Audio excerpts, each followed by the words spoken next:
Hey everyone, coming to you stationary from my car, and I just want to discuss a topic that I've been chewing on the last month in relation to these.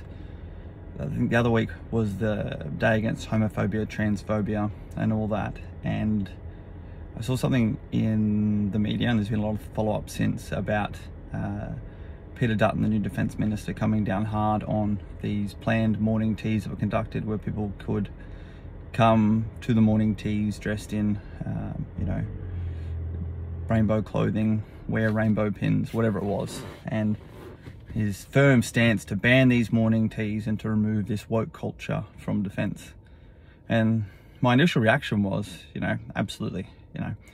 The one thing I loved about my time in the military was how we were defined each and every day by our actions and our attitudes. That daily renewable contract, we're all the same under, in the army terms, under the rising sun, which is the army symbol. We're all the same under the Australian flag and all wore the same uniform. And, I had platoons and worked with guys from, all forms of ethnic backgrounds, Indigenous, First Nation Australians,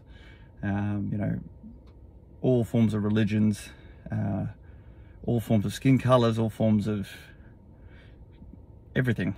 And it was just never a factor. And that's the standard line. You don't bring your personal life to work. You're there for the purpose that is what is the primary task: defending our country, defending and protecting our country, defending and protecting its sovereignty. And none of those personal factors need to be brought to work or potentially get in the way, or are not conducive, can potentially undermine that collective culture that is and was that force field, that incredible protector in service. And that's that unique nature of service, just how all encompassing and protecting that culture is. And in recent conversations I've highlighted that the fact that the suicide rate of people within current service within defence is less than half the community average, but then it more than doubles once they leave. And there's something to be said about the defence culture. But the key part of that is that you don't have an individual identity within defence. You have a rank, you have a name, you have a serial number, you have the same uniform. It removes all uncertainty from that personal level, and at the same time it surrounds you with all forms of certainty and all of those things that we derive potentially our sense of self or potentially undermine our sense of self, including all-encompassing Maslow's hierarchy of needs. Your food, your shelter, your finances, your protection, your security are all provided for on a daily basis. And even if you're off overseas on leave away from the military and you get in trouble, you always know what number to call. You always know there is something there. You always know in dire straits that there is a protection element there. And the biggest issue, even myself facing when transitioning from defence, is not being able to fully consolidate and have confidence in essentially my own sense of self, external to that all-encompassing unique nature of service. So then my head's taken the last few days to chew on this, and as opposed to this stamping out of this woke culture, remembering myself being in the closet my entire military career, and there were certainly plenty of homophobic people I encountered. There was definitely that culture of, it was more so just the masculine culture of, anything other than the strong, conventional heterosexual male was weakness.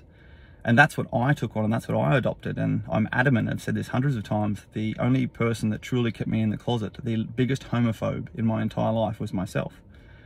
Because I didn't have anything to identify with, because I didn't see that part of myself being safe to myself.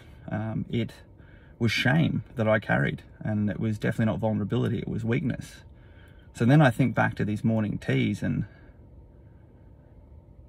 these morning teas go on anyway. It's just like a regular work day. There's a break. You get a lunch and you get a morning tea. Well, some units did. I never used to get morning teas. I think we did a couple up in Townsville. We had toasted sandwiches. But the simple fact that these morning teas were going on ahead, and then there was the opportunity for people to demonstrate, some part that made them feel engaged with something that was part of their identity outside of service, even though it's not appropriate or even though it's not applicable to service. But that's potentially like the new age opportunity here to provide that person who potentially is the most homophobic person to themselves to appreciate that, hey, for this moment, it's okay to show your individuality. And then, right, morning tea's over, get dressed back into your uniform, or get dressed back in your uniform before morning tea's over so you're ready to go for work, or remove that rainbow pit and then crack on for work, you know. Great. I'm glad you've been able to identify with that part of your individuality as per the rest of Australian society. That's helped create a bit more certainty and even a bit more purpose in why you're here. Good on you. But that doesn't mean anything. You need to wear that with responsibility. You don't bring it up as expectation or entitlement after this. And we crack on. And just the small little investment we've made in helping that person or those people feel potentially valued, not woke, not, you know, all of a sudden stepping around on eggshells. It's just, hey, we're all individuals.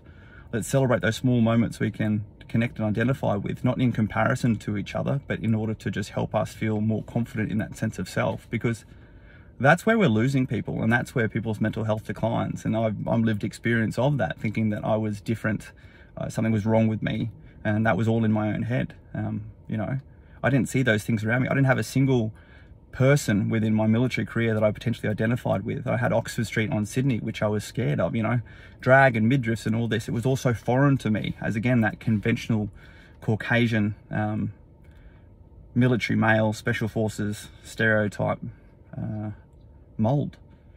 So before we go stamping on woke agenda, I really think that is potentially the laziest form of reaction to this at a time when everyone's picked up their hammers and they're either ready to build things up or tear things down. And where it gets dangerous is that some of those people keep turning their hammers on themselves because they don't like what they have here, or they're not confident with what they have here. And this can never take over the true and aligned purpose, what is our military. But we're all emotionally regulated, and the ability to tap into people's emotions is where you can actually truly harness their emotional power. And that emotional power starts with confidence in yourself and your sense of self.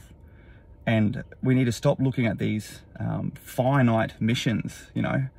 Sorry, these finite missions, thinking that they're infinite. You know, the service is finite. We keep approaching it as infinite. This is your whole and immersive life. And that is a fantastic way to achieve direct and tangible outcomes, but that is the fastest way to ensure that our people do not transition in a way in which they are going to be able to thrive on the outside. They're going to go back into survival mode, and that just continues to perpetuate this situation that we're going through at the moment, where people are rediscovering themselves the hard way outside of that all immersive and unique nature of service culture. And that's where we're losing more and more people. So food for thought. Again, my head started one way, it's gone the other. If you're putting these special events on and it's impacting on what is the frontline task, absolutely. But if you're capitalizing upon already existing opportunities to demonstrate a higher level of being a leader, and that is leadership, understanding your people, valuing them, motivating and engaging them. And then it also comes with the responsibility of all parties for accountability. You know, if someone goes to that, being able to demonstrate their rainbow pride and then wears that as their own entitlement expectation afterwards, that's where the leader steps in and says, hey, no, happy to embrace your individuality, time's on, job's on, maintain your focus, crack on. And that's one of the biggest reasons why I didn't want to come out. I didn't want people providing me with any form of extra special treatment, knowing that I was gay. All these things people don't understand is that if we don't know something, or there is uncertainty, we're so quick to attack it. Take a moment to sit back and think about the opportunities that arise as well as the risks, and make educated decisions. Don't just appeal to the extreme right wing or left wing or whatever the hell. There's right, there's wrong, but there's definitely room in the middle for opportunity. And that's where true and professional leaders demonstrating leadership have the opportunity to inspire people, not just manipulate, but inspire people to achieve greater outcomes, because your ability to tap into the emotions of humans, make them appreciated as being valued within a collective purpose like no other, that is the unique nature of service, is what we need to be looking at to not only solve the problems facing the defence and sovereignty of our nation, but also all Australians, and particularly our veterans during and after service.